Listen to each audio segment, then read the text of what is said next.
उसको समझना थोड़ा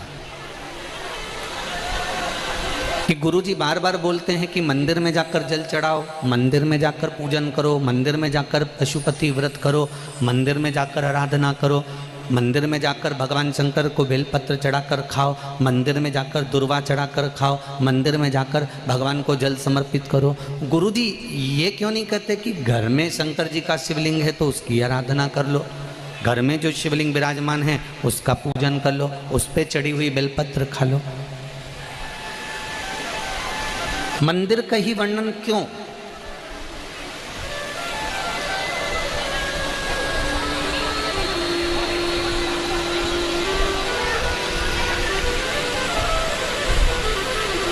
एक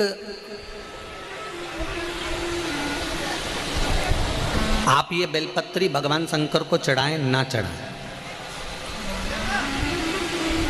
आप पुष्प भगवान शंकर को चढ़ाएं ना चढ़ाएं, आप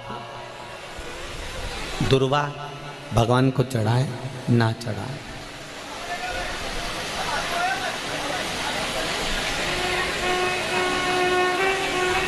मंदिर में जो शिवलिंग होता है, मंदिर के अंदर जो शंकर भगवान का शिवलिंग होता है वो स्थिर होता है, और घर में जो शिवलिंग है वो स्थिर है क्या? उसको तो तुमने उठाया, उठा के थाली में रखा, स्नान कराया, वापस बिठा दिया।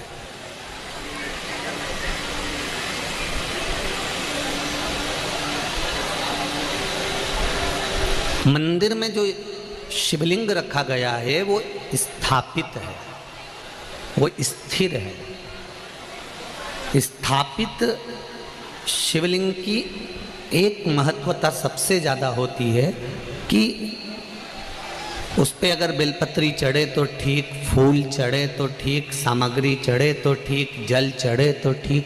उसकी सबसे बड़ी महत्वता होती है कि जितने लोग उसका दर्शन करते हैं उनकी दृष्टि ही जब भगवान पर चढ़ जाती है तो वो शिवलिंग सिद्ध होता चले जाता है और उसका फल हमें अधिक मिलता है।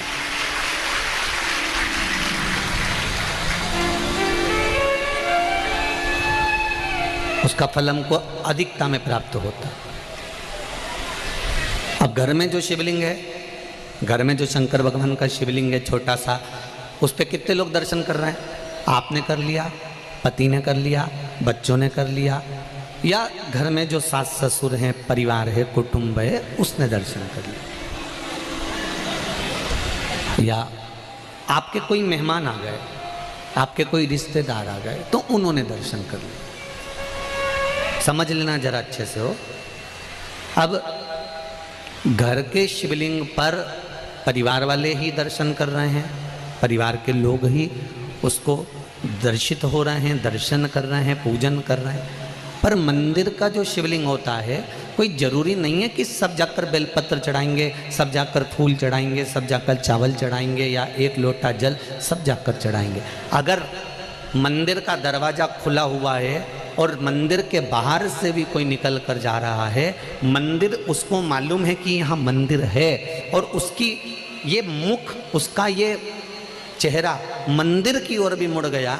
भले गाड़ी चढ़ा रहा था, गाड़ी चलते हुए जा रही थी, भले उसको शिवलिंग दिखा ना दिखा, पर उसका चेहरा मंदिर की ओर मुड़ा तो उसकी दृष्टि का प्रसाद भगवान को चढ़ चुका था, भगवान उसको स्वीकार कर चुका है।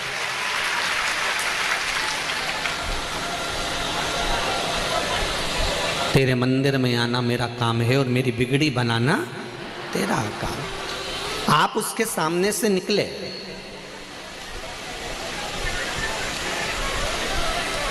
आप उसकी चौखट पे से निकले और उसके सामने उसकी चौखट से जब आप निकले तो मात्र आपका मुख घूमा और उसने आपकी भक्ति को स्वीकार कर लिया। अब एक बात हमने पहले कही थी, आप लोगों को ध्यान में है कि नहीं है? वैसे तो मुझे उम्मीद है कि छत्तीसगढ़ के लोग इतनी जल्दी भूलने वालों में से नहीं है, ठीक है?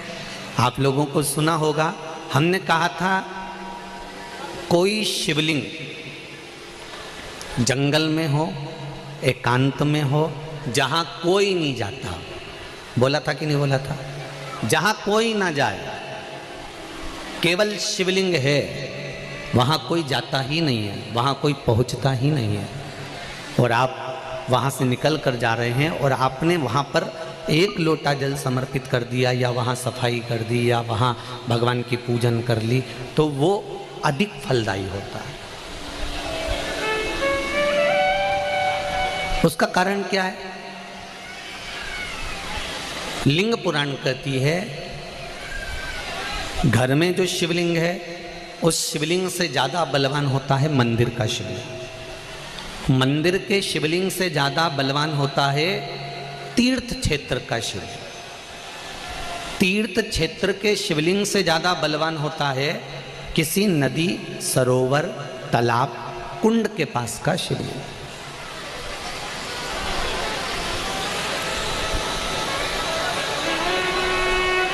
नदी, तालाब, कुंड के पास के शिवलिंग से ज़्यादा बलवान होता है वन में, एकांत में, जंगल में, पहाड़ पर्वत पर, कोई शहर से दूरी पर, गुप्त स्थान पर कोई शिवलिंग है, वो बलवान होता है। अब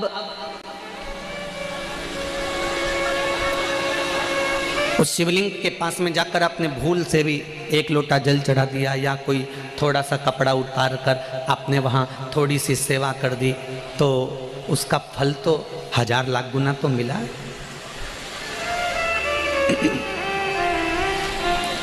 महाभारत की एक कथा है,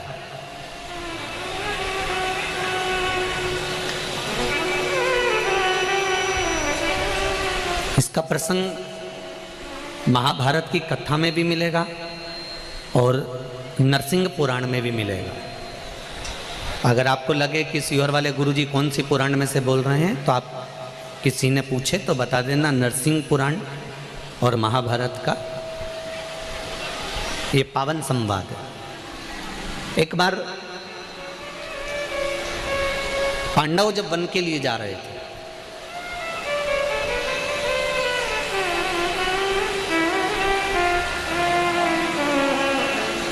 और पांडव जब वन के लिए जा रहे हैं, पांडव वन की ओर प्रवेश कर रहे हैं, कुछ दिन पांडवों को वन में घूमते घूमते निकल गए।